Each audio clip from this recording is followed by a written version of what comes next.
ধাৰাসাৰ বৰষুণৰ ফলত ৰাজ্যত প্ৰথমটো বানতে ছিঙিল মঙলদৈ নোৱা নৈৰ মথাউৰি। কেইবাদিনো একেধাৰে চলি থকা বৰষুণৰ ফলত নোৱা নৈৰ বাঢ়নি পানীয়ে ছিঙিলে মথাউৰি। মঙলদৈৰ বাজানিত থকা নোৱা নৈৰ পূব দিশত মথাউৰি ছিঙি প্লাবিত হ'ল কেইবাখনো গাঁও।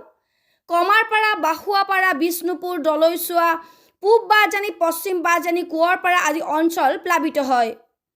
এই বৃহৎ অঞ্চলত থকা খেতি পথাৰ, পশুধন আদিৰ ক্ষতি সাধন হোৱাৰ উপৰিও পুখুৰীসমূহ বুৰ যায়।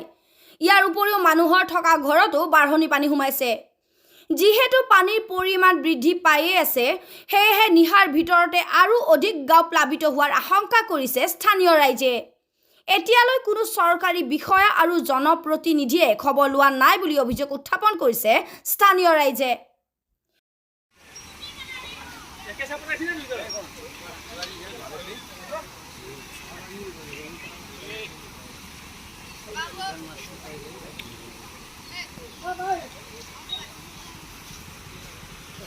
পালা নাকি তুমি পালা কমা বুলি কৈছিলে আপুনি আমি এই গছৰ মানে জাল মাৰি থকা ভৰি আছে পানীটো নদীত এতিয়াহে বেছিকৈ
পানীয়া হয় কি নদী এতিয়াতো নৈ এতিয়া পুখুৰী চুখুৰী গোটাই পুৰি গ'ল। আমি তাতে মাছ মাৰি আছোঁ এতিয়া এই ডোঙৰ পাৰ এই ৰাতি এইফালে মহা খাই আছে।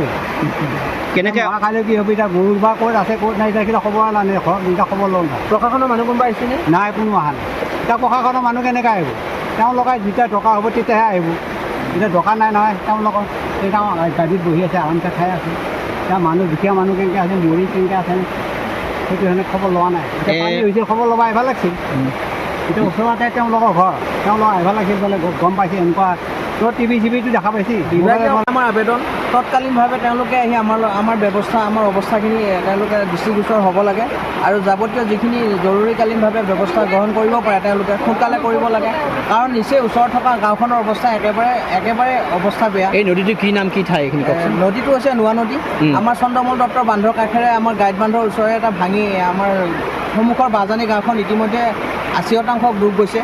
গতিকে ইয়াৰ পিছত আকৌ প্ৰায় 10-15খন গাঁও প্লাবিত হ'ব। কালিলৈকে আমাৰ সকলোৰে গৰু ছাগলীৰ পৰা আৰম্ভ কৰি খেতি বাতি ইতিমধ্যে মানুহে আৰম্ভ কৰিছে। গতিকে এইবিলাক নিশ্চিন্ন হোৱাৰ পথত। গতিকে চৰকাৰলৈ এতিয়া আহ্বান তৎকালীনভাৱে কম সময়ৰ ভিতৰত যাতে তেওঁলোকে আমাৰ এই অৱস্থাখিনি তেওঁলোকে বুজ লৈ পেলাই এটা বিহিত ব্যৱস্থা গ্ৰহণ কৰে, এয়ে তেওঁলোকৰ প্ৰতি আমাৰ আবেদন। নিউজ ডেস্ক ৰিপোৰ্ট ইত্যাদি A to Z।